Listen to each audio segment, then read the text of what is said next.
여러분 안녕하십니까? 출발성공투자 박민영입니다. 네, 안녕하세요. 김영롱입니다. 지난 한 주를 생각하면 뉴욕장이 수개월 만에 가장 좋지 못한 흐름을 나타냈습니다.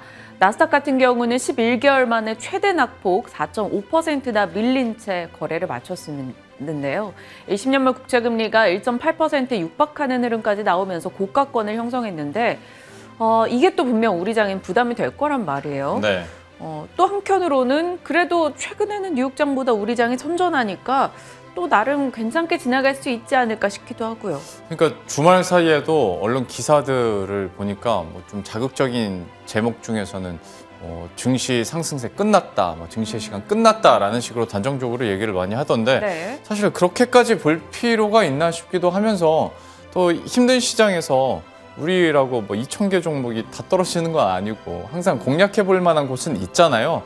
저희들의 고민이 항상 그거고 어느 쪽으로 이번 주에는 방향성을 잡고 큰 물줄기를 탈 수 있을지를 고민해 봐야 될 텐데 네. 그래서 오늘도 전체적인 시장의 전망과 큰 물줄기는 어디로 향할 것인지 그리고 또 작은 종목들은 작은 종목들을 어떻게 포트폴리오 수익률 탄력성을 더해갈 수 있을지 또 고민을 했으니까요. 그 첫 출발 저희와 함께 잘 하셨으면 좋겠고 그래서 첫 번째 브리핑은 아무래도 일정부터 함께 잠깐 정리하고 네. 그다음에 각 종목별 얘기를 해보도록 하겠습니다. 일단 이전부터 저희가 JP모건 헬스케어 컨퍼런스에 대해서 얘기를 해드렸었고 저희가 마지막 브리핑에서 또 간단하게 언급은 드리겠습니다만은 아무래도 여기에 대한 기대감은 많이 떨어진 게 사실이고 사실 지금 시장의 포커싱은 연준 의장의 청문회에서 어떤 얘기나 힌트가 나올 것인가 그리고 또 미국의 물가 인플레이션에 대한 상승 압력 좀 덜 해줄 수 있을까? 그리고 연준 베이지북에서는 어떻게 전망할까? 이런 얘기들을 계속 우리들은 예의주시해야 될 것 같습니다. 그리고 목요일에 우리나라 옵션 만기일이 있는데 아무래도 배당락 수급에 따른 차질들 한 이전까지는 다 마무리되더라 과거 사례들을 봤을 때라는 얘기가 나오니까 이때부터 좀 수급도 개선되기를 희망을 해보고 네. 실적은 TSMC 또 실적이 나오니까 여기에 대해서 또 반도체 방향성도 봐야 될 것 같습니다. 금요일에 또 이제 금통이 앞두고 있는데 아무래도 좀 연속 금리 인상에 대한 얘기들도 나오고 있는 만큼 각 굵직굵직한 거시적 경제의 흐름들을 결정해 줄 수 있는 이벤트들이 있거든요. 역시 긴장하면서 좀 봐야 될 것 같아요. 이번 주 또 한 주간 내내 각 지역의 여는 총재들의 발언도 또 예정이 되어 있습니다.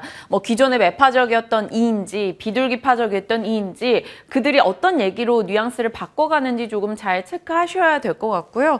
마지막 금요일에는 또 미국 금융주 실적 나오면 그 다음 주부터 이제 본격적인 실적 시즌에 들어간다라는 게 되겠죠. 내가 갖고 있는 종목들 실적 잘 체크하시길 바랍니다.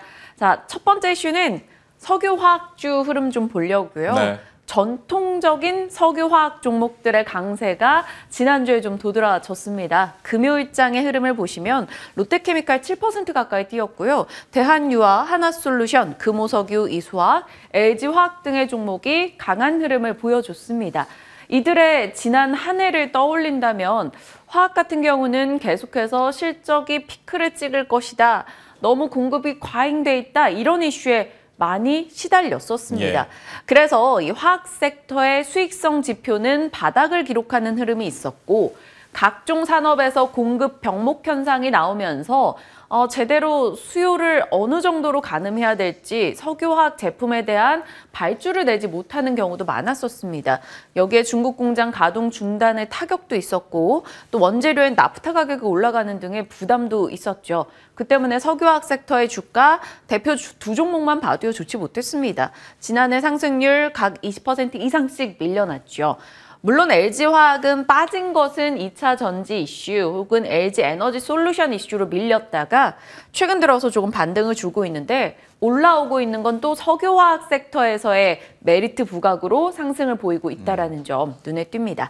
지금 기대 요소를 보면 짤막짤막하게 보면 이래요. 경기 민감주로의 순환매, 외국인 매수, 저밸류 가치주 주목받고 인도네시아 석탄 수출 금지 등의 이슈가 있는데 요거 하나씩 조금 자세히 들어가 볼게요. 총 5가지 이슈 정리를 해봤습니다. 일단 미국에서 연준 긴축 드라이브를 걸면서 민감주에 대한 관심이 올라갔고 경기 민감주가 빠르게 움직였죠. 철강, 조선, 자동차, 반도체가 다 한 번씩 조금의 강한 흐름을 보여줬고 이번에 석유화학도 함께 올라간 겁니다. 그리고 국제유가가 이 상승 흐름을 주간으로 기록을 하다 보니까 보통 유가가 올라가면 비용 상승에 대한 부담도 있지만 결국에는 경기가 개선돼서 수요가 늘 수 있다. 소재 수요 증가, 석유화학 제품에 대한 모멘텀으로 작용을 했고요. 이러한 여러 가지 맥락 속에 외국인이 최근 들어 관련한 종목들을 사고 있습니다. 구체적인 금액은 제시하지 않겠습니다만 올해 들어서 흐름을 보면 LG화학, 롯데케미칼, 금호석유, SK케미칼 외국인의 수급이 상당수 우호적이라는 것을 확인할 수가 있었습니다. 자, 네 번째 포인트 한번 가볼까요? 인도네시아가 석탄 수출을 제동했다라는 겁니다. 1월 석탄 수출 금지하겠다라고 밝혔습니다. 우리 쓸 것도 부족한데 무슨 수출이냐? 인도네시아 측의 입장이었고요. 지금 호주랑도 석탄으로 갈등을 겪고 있던 중국 측에서는 본인들의 소비량 한 60%를 담당하는 인도네시아에서 석탄 수출을 안 한다라고 하니까 지금 뜨거! 이런 발동에 불이 떨어진 상황인 거죠. 중국에서 석탄 기반 화학산업 수급이 난항을 겪다 보니까 한국의 석유 기반 화학 제품이 그래도 반사이익을 보지 않겠느냐 기대감이 나왔고요. 중국 공정 관련해서 대체될 수 있는 쪽에 대한 관심도가 올라갔습니다. 롯데케미칼, 대한유화, 하나솔루션, LG화학이 꼽히고 이 하나솔루션, LG화학이 갖고 있는 PVC 가격이 올라가면 PP 가격도 같이 올라가서 그 또한 효성화학에는 메리트가 있다라고 해서 이 5종목이 거론되고 있습니다. 자, 다음 마지막 포인트 한번 보겠습니다. 지금 이미 각종 악재나 걱정이 조금 반영이 돼 있다라는 거죠. 역사적 바닥 레벨까지 밸류는 이미 하향 조정되어 있고 중국 춘절 전후로 해서 경기 부양이 중국에서 나올 것이다. 그러면 중국 화학 섹터의 주가가 올라가면 거기에 같이 조금 연동되는 흐름을 보여왔던 국내 화학주 기술적 반등 나올 수 있다라고 얘기를 하고 있습니다. 하이투자에서는 롯데케미칼, 효성화학 적극적인 대응을 할 때다라고 의견도 나오니까 어떤 석유화학주에 대한 관심도를 올릴 것인가 한번 체크해 보시는 것도 필요할 것 같아요. 그리고 석유화학주 얘기하면 항상 우리가 고민하는 것 중에 하나가 그리고 또 참 애매한 것 중에 하나가 진짜 정통 화학주로 갈 것인가 이게 또 아니면 정유주 쪽으로 포커싱을 맞출 것인가 이것도 사실 고민인데 지금의 어느 쪽으로 조금 더 우리가 집중을 하고 진짜 뭐 증권가에서 나오는 탑픽 쪽으로 이 화학주 쪽으로 가야 될지 아니면 또 정유업종 쪽으로도 한번 눈여겨볼 수 있을지 이것도 하나의 고민거리가 되지 않을까 싶어요. 잠시 후에 어떤 종목들이 나올지 한번 기대를 해보도록 하겠고요. 이어서 두 번째 전반적인 경제 시황과도 일맥상통하는 얘기일 수가 있을 텐데 지금 우리가 계속 예의주시하고 있는 게 결국 이거잖아요. 미국의 10년물 국채금리 최근에 급등 흐름을 기록하면서 1.76까지 지금 올라왔고요. 우리나라 당연히 10년물 국채금리도 강한 상승 흐름을 기록하고 있습니다. 하다 보니까 그러면 금리가 상승할 때 금리 상승 수혜주가 어디 있느냐라는 얘기를 많이 하고 이럴 때 채권 운용 수익률이 증가하는 곳이 어디 있을까? 당연히 안정적으로 자금을 운용해야 하는 보험주가 있는 거죠. 그러면 보험주에 대해서 조금 더 살펴보기로 할 텐데 일단 지난해 마지막 날에 이미 결정이 됐었죠. 실손보험료가 인상하기로 됐습니다. 올해 실손의료보험료 인상률이 한 9에서 16% 레인지를 잡았고 가중평균으로 했을 때 평균 14.2%가 나오는데 그러니까 2018년에 동결한 이후에 그래도 10% 초반대로 계속 올리다가 지난해와 올해 역시 14%대 상승률을 보이는 겁니다. 이렇게 되면 당연히 보험사의 수익성은 개선될 테니까 앞에서 금리도 상승하겠다, 실손보험료 인상하겠다, 전반적으로 보험주들에게는 호재로 작용할 수밖에 없죠. 다음 장 보도록 하겠습니다. 한 가지 더 호재성 이슈. 방역이 강화되면 당연히 손해율은 감소할 테니까 그리고 우리들은 그걸 이미 경험했으니까 이것도 역시 실적에 긍정적으로 반응을 할 텐데 보시면 손해보험사의 합산순이익이 4분기 들어서 떨어지긴 합니다. 아무래도 일회성 비용이 많이 포함이 되다 보니까 여기는 좀 부정적으로 보실 수도 있는데 전반적으로 흐름을 봤을 때 손해보험사의 손해율은 아주 빠르게 개선이 되고 있는 모습이거든요. 그러면 내년 1분기부터는 다시 한번 더 실적이 찍히는 거에 대해서 정상화를 나타낼 수 있지 않을까. 않을까라는 기대감들 나오고 있습니다. 하다 보니 뭐 KRX 보험업 지수 같은 경우에도 역시 반등을 기록하고 있는데 12월 들어서 이런 반등 추세가 좀 크게 나타나고 있거든요. 그리고 증권가에서 지금 탑픽으로 얘기하는 종목들이 크게 다르진 않습니다.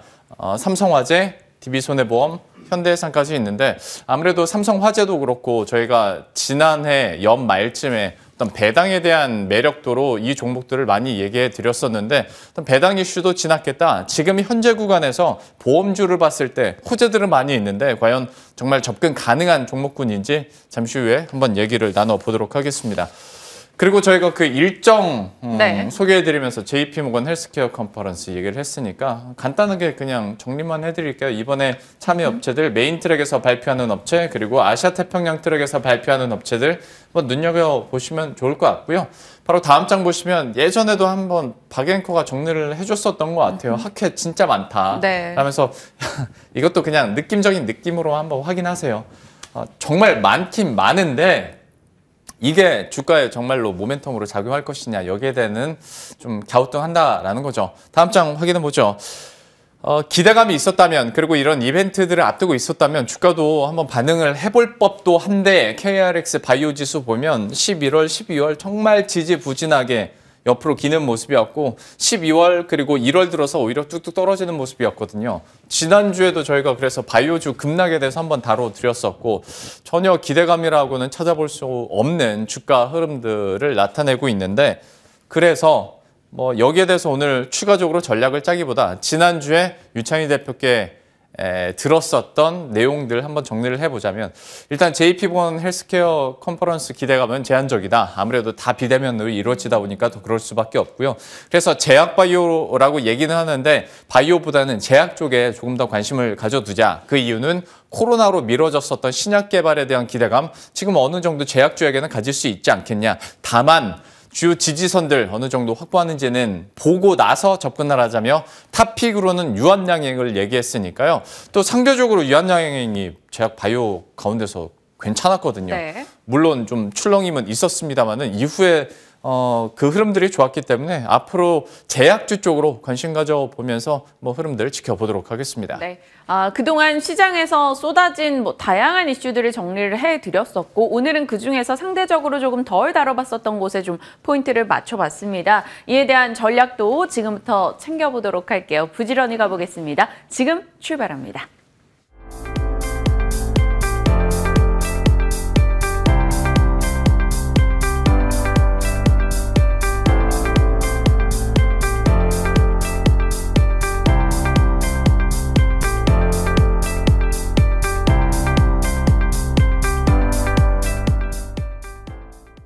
예, 그러면 앞에서 언급드렸던 종목들 투자 의견으로 어떻게 나올지 한번 들어보도록 하겠습니다. 유스탁의 유창희 대표와 함께합니다. 어서 오십시오. 안녕하십니까? 일단은 석유화학주입니다. 이것도 고민이 많은 게 전통 화학주들에 대한 어떤 피크아웃의 그 우려감들이 지난 네. 한 해 계속 있었잖아요. 네. 주가가 답을 못 해줬었고 또 하나의 고민은 이거는 뭐 어떤 시기를 떠나서 항상 그러면 정유주가 맞는 거야? 정통 화학주가 맞는 거야? 이런 고민들도 좀 네. 있거든요. 어떤 그림 그리고 계십니까? 뭐 매번 이제 화학 업황이 네. 매번 좀 그 경기에 많이 민감하게 반응을 하다 보니까 좀 쉽지 않은 것 같습니다. 작년 여름까지만 하더라도 상당히 실적 좋게 나왔죠. 특히 이제 코로나 팬데믹으로 인해서 뭐 일회용 제품 소비가 급격하게 늘어나면서 뭐 관련해서의 실적이 엄청나게 좋게 나왔는데 또 좋게 나오는 것만큼의 또 업종 그 실적 피크에 대한 우려감들 그렇죠. 있으면서 주가가 또 그 이후에는 또 못 올라가는 부분들이 좀 있었고요. 그 이후에는 또 이제 여러 재반 여건들이 좀 좋지 못하다 보니까 실적 부진에 대한 우려감들로 좀 주가가 좀 하락을 했습니다. 그럼 지금 그러한 것들이 해결이 됐느냐? 아직까지는 해결된 거는 없다라고 보셔야 될 것 같아요. 일단은 중국이 계속해서 이제 전력망 공급 부족 이런 부분들로 인해서 공급망을 계속해서 좀 제어를 하고 있죠. 그러다 보니까 이런 화학 관련해서의 수요가 좀 줄어들고 있습니다. 그런 것들이 실적을 좀 둔화시킬 수 있다는 우려감들이 좀 있고 또 그 공급망 충격이 좀 계속 이어지다 보니까 이게 그 어느 하나만 문제가 되는 게 아니라 전 산업 전체적으로 영향을 미치는 것 같아요. 네. 예를 들어서 자동차 관련해서 어떤 반도체가 부족해서 생산이 안 되면 자동차 자체가 생산이 안 되다 보니까 관련된 제품들의 주문이 줄어드는 부분들, 이런 것들이 결국엔 화학 제품의 수요로 줄어드는 부분들을 연결이 되고 있는 것 같아요. 그래서 이런 것들이 아까 자동차를 말씀드렸지만 지금 자동차뿐이 아니라 모든 산업 부분에 대해서 어떤 공급망 충격이 발생하다 보니까 화학 제품의 자체의 수요가 좀 급감했다는 부분들, 그리고 아직까지도 올해에 어떻게 계획을 세울지에 대해서도 아주 불투명하다는 것도 이런 업황에 대해서도 어떤 우려감들이 여전히 남아있다 생각을 좀 하고 있습니다. 거기다가 이제 뭐 수요 측면에서는 그렇다고 치고, 그러면 공급이 잘 돼야 되는, 공급이 조금 줄어들어야 되는데 오히려 공급이 줄어드는 것이 아니라 주요 업체들의 공장 증설이 마무리가 됐거나 네. 아니면 올해도 좀 유명한 기업들이 증설을 좀 준비 중에 있는 업체들이 많이 있습니다. 그러다 보니까 공급은 언제든지 더 늘릴 수 있고 오히려 공급이 줄어들지 않는 부분들이 있다 보니까 가격 자체를 좀 제값을 못 받는 부분들도 실적을 좀 둔화시키는 요소로 좀 작용하고 있다는 것이죠. 거기다가 최근에 보면 유가가 좀 많이 다시 오르긴 했습니다만은 작년 한 10월 흐름을 보신다라면 한 90달러 언저리 해서 또 60달러까지 하락하고 다시 또 지금 80달러 중반까지 올라왔는데, 이 편차가 좀 크다 보니까 그 원재료 관련해서의 어떤 관리 비용도 많이 들어간다는 것이죠. 그러니까 네. 비쌀 때 원재료를 구매를 했는데 이제 제품을 가공해서 판매하려고 했을 때는 또 그 낮은 가격이 되다 보니까 정상적인 가격을 받지 못하는 부분들, 그러한 부분들도 결국에는 비용을 증가시키는 요소가 되고 있습니다. 그래서 삼중고에 지금 화학 업체들이 좀 시달리고 있는데, 좀 뭐 긍정적인 이슈는 뭐 앞에서도 언급했습니다만은 일단 베이징 올림픽입니다. 일단 베이징 올림픽 때문에 지금 중국이 그 공장 가동을 좀 강제적으로 좀 중단시켰던 부분들이 좀 있기 때문에 이런 것들이 해소가 된다라면 뭐 한 3월부터는 좀 정상적인 가동이 되지 않겠느냐 예상을 하고 있고, 또 중국이 지금 경기 부양에 대해서 계속 의지를 피력하고 있고 이번 주도 그런 부분들이 이슈가 좀 있기 때문에 그러한 것들이 순차적으로 또 화학 업황에 대해서 어떤 수요를 증가시킬 수 있다는 기대감은 있습니다만은 기대감은 확인해 봐야 된다는 것이죠. 항상 우리가 기대감으로 주가가 올라갔었던 것들이 그만큼 못 미친다라면 주가가 다시 재차 하락을 했기 때문에 지금은 어쨌든 약간 그 시장 자체가 좀 조정기에 좀 들어있는 상황에서 적극적으로 화학주를 매수하기에는 좀 부담되지 않을까. 아직 추세 자체가 바닥을 확인됐다라고 보기는 힘들고 이번 달 중에는 확인될 수 있기 때문에 그 이후에 좀 봐도 된다 생각하고 있고, 다만 저는 만약에 화학 섹터를 보신다라면 정유 섹터 나쁘지 않다 생각을 좀 하고 있어요. 최근에 네. 다시 유가가 좀 올라온 부분들도 있고, 최근 정제 마진이 한 6달러대까지도 올라갔다고 얘기가 나오고 있습니다. 한 4달러 중반만 된다고 하더라도 정유사들 실적 상당히 좋게 예상을 점칠 수가 있는데, 지금 6달러 정도까지 올라오고 있다는 얘기는 뭐 지금까지 실적도 나쁘지 않겠지만 또 앞으로 된 실적도 계속해서 상향 컨센서스가 나오고 있는 걸 본다라면 저는 뭐 SK 이노베이션이라든지 S-오일 주목해볼 필요 있지 않을까 생각하고 있습니다. S-오일과 SK 이노베이션 또 골라주긴 했는데 전반적인 뉘앙스를 봤을 때 전체 시장을 후보군으로 본다면 굳이 지금 화학주를 사기는 좀 그렇다라는 걸로 느껴지거든요. 화학주를 굳이. 네. 예, 뭐 다른 섹터도 좋은 게 좀 더 많지 않을까 생각하고 있습니다.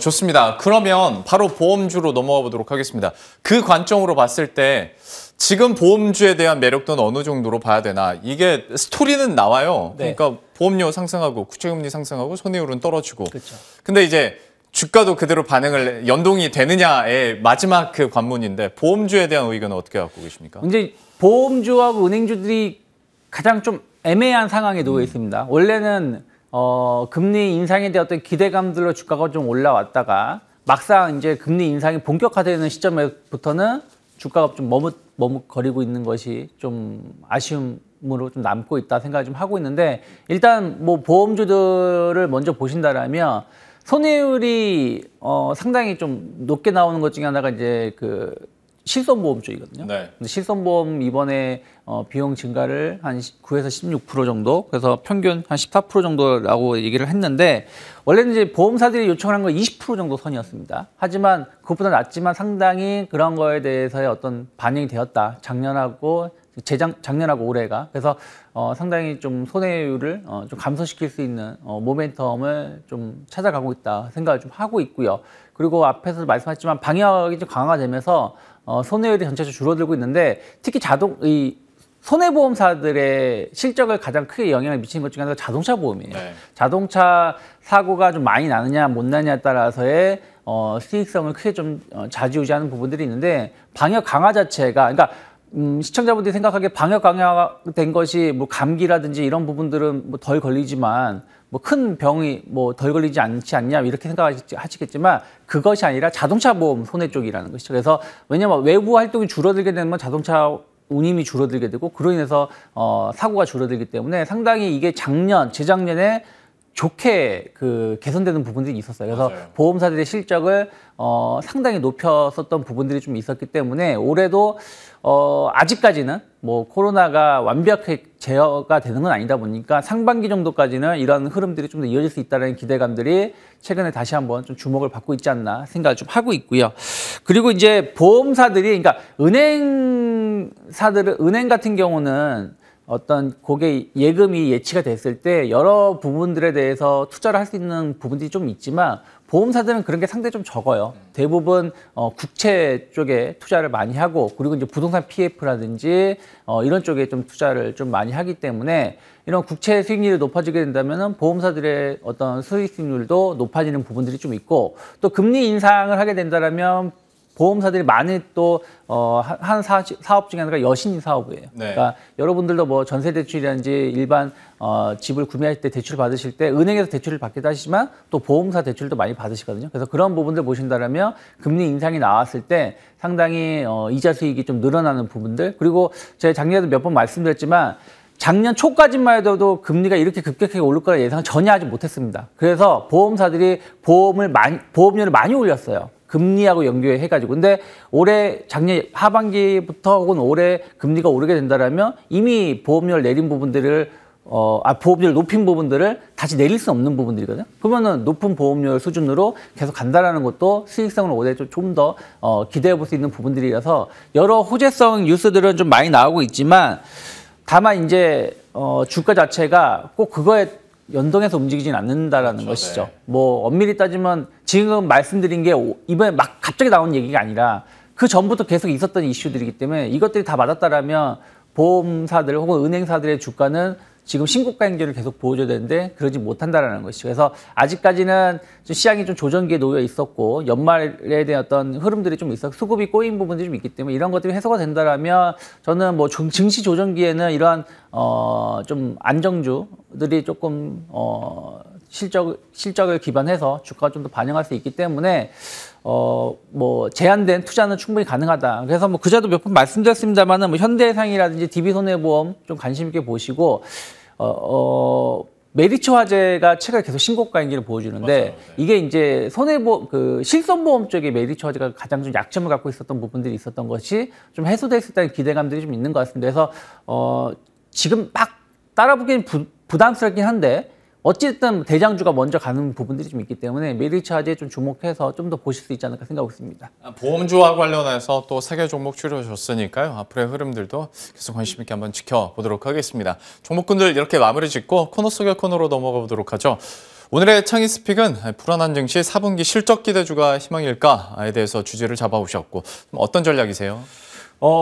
사실 지난주 금요일까지는 조금 기대감을 좀 가지고 있었습니다. 뭐 우리나라 증시, 아시아 증시가 먼저 한 1에서 많게는 뭐 홍콩 같은 경우도 2% 정도의 강하게 반등을 주었기 때문에 미국 증시도 나쁘지 않을 수 있지 않을까? 좀 반등을 주면은 뭐 조정이 끝났다는 얘기는 아니지만 그래도 좀 급한 불은 끌 수 있다는 기대감도 있었는데 미국 증시가 그냥 하락세로 좀 마감을 했죠. 그래서 뭐 오늘 좀 더 봐야 되겠습니다만 어쨌든 뭐 오늘 월요일에도 시장 분위기는 썩 좋진 않다 생각을 좀 하고 있는데 그러면 결국에는 계속 시장은 모멘텀을 찾아갈 수밖에 없다 생각을 좀 하고 있어요. 네. 시장이 좋을 때도 너무 많이 오르다 보니까 좀 덜 오르는 종목이 없을까라는 생각들 또 하락을 할 때는 뭐 이것저것 없이 다 빠지다 보니까 우리가 좀 어느 쪽에 좀 기대를 해볼까라는 부분들을 계속 찾아가고 있다 생각을 좀 하고 있는데 그러한 것들이 결국에는 저는 실적이 아닐까 생각을 좀 하고 있습니다. 뭐 조금 있으면 어쨌든 지난주에 삼성전자, LG전자가 실적을 좀 발표를 했고 약간 미달된 부분들이 있지만 원래 4분기 실적 같은 경우 약간 일회성 비용, 네. 그 상여금이라든지 이런 부분들이 좀 있기 때문에 조금 예상했던 것보다 못 미치지만 그 일회성 비용을 제외한 내용을 본다라면 나쁘지 않았다 생각을 좀 하고 있거든요. 그리고 4분기 관련해서의 컨센서스가 전체적으로 계속 높아지고 있습니다. 전년 대비해서도 한 20% 이상 매출이라든지 영업이익도 늘어날 거라 생각을 하고 있고 또 3개월 전 추정치 대비해서도 계속해서 조금씩 높아지고 있는 걸 본다라면 의외로 4분기 영업을 나쁘지 않았다. 영업 결과 좋을 수 있다는 어떤 기대감들이 좀 있습니다. 그래서 그런 측면에서 보신다라면 실적은 좋게 나오는데 주가가 좀 많이 못 올라갔던 종목군들에 대해서 어떤 관심도 혹은 재발견이 필요하지 않을까 생각을 좀 하고 있어요. 그래서 지난주에도 이제 경기 민감주들에 대해서 언급해드렸던 이유가 실적은 계속 좋았는데 작년 한 6, 7월 혹은 7, 8월 이후부터 계속해서 주가가 좀 하락을 하다 보니까 약간 저평가에 대한 인식들 또 반면에 올해도 실적이 좋을 수 있기 때문에 그런 부분들이 또 주가를 좀 이렇게 안 좋았을 때 좀 하방 경쟁을 일으킬 수 있다라고 말씀드렸던 거 연장선이라고 보시면 되겠는데 예. 다만 이제 그때는 경기 민감주를 말씀드렸습니다만은 지금 같은 경우는 이제는 전체적으로 봤을 때 실적이 좀 좋게 나올 수 있는 기업들 그리고 추세가 그래도 조금 살아있거나 좀 새로운 추세가 좀 기대가 되는 종목군들에 대해서 관심을 좀 가져볼 필요가 있지 않을까 생각을 좀 하고 있어요. 그래서 일단은 저는 대한항공 상당히 지금 실적이 좋게 예상이 되고 있는데 주가가 3만 원대 전후로 해가지고 지금 못 가고 있어요. 네. 그럼 이러한 부분들이 어떻게 실제 확인되면은 새로운 모멘텀으로 작용할 수 있지 않을까 생각을 좀 하고 있고요. 그리고 포스코 인터내셔널 같은 경우도 상당히 좀 기대감들이 좀 있습니다. 천연가스가 좀 하락한 부분들이 있지만 그거 말고도 뭐 2차 전지라든지 전기차라든지 이런 모멘텀들 계속 이어갈 수 있다 생각을 좀 하고 있고 KT 같은 경우도 이제는 SK텔레콤이 이제 분할이 됐기 때문에 네. 명확하게 구분이 된다는 것이죠. 통신만 가지고 실적이 비교가 되는데 KT가 상당히 실적 대비해서 좀 저평가되었다는 인식들이 있기 때문에 주가 자체가 좀 다시 한번 재평가 받을 수 있다 생각을 좀 하고 있고요. 그리고 IT 쪽이 최근에 이제 금리 인상이라든지 긴축으로 인해서 성장주, 기술주에 대한 어떤 부담감이 있지만 삼성전기는 그런 거에서는 상당히 아랑곳하지 않을 수 있다. 왜 그러냐면 IT 수요 자체 증가가 부품 수요로 늘어나고 또 MLCC라든지 이런 부분들 관련해서 삼성전기가 상당히 강점을 갖고 있는 거 본다라면 전 조정기에는 좀 매수 관점으로 접근해 볼 수 있지 않나 생각하고 있습니다. 실적과 관련해서 또 기대가 되는 그런데 주가는 지금까지 많이 못 올랐던 종목들 4개 또 소개를 해주셨으니까 이 4개 종목에 대해서도 앞으로의 흐름들 계속 우상향하기를 기대하면서 지켜보도록 하겠습니다. 오늘 뉴스탁의 유창희 대표와 함께했습니다. 오늘 말씀 고맙습니다. 고맙습니다.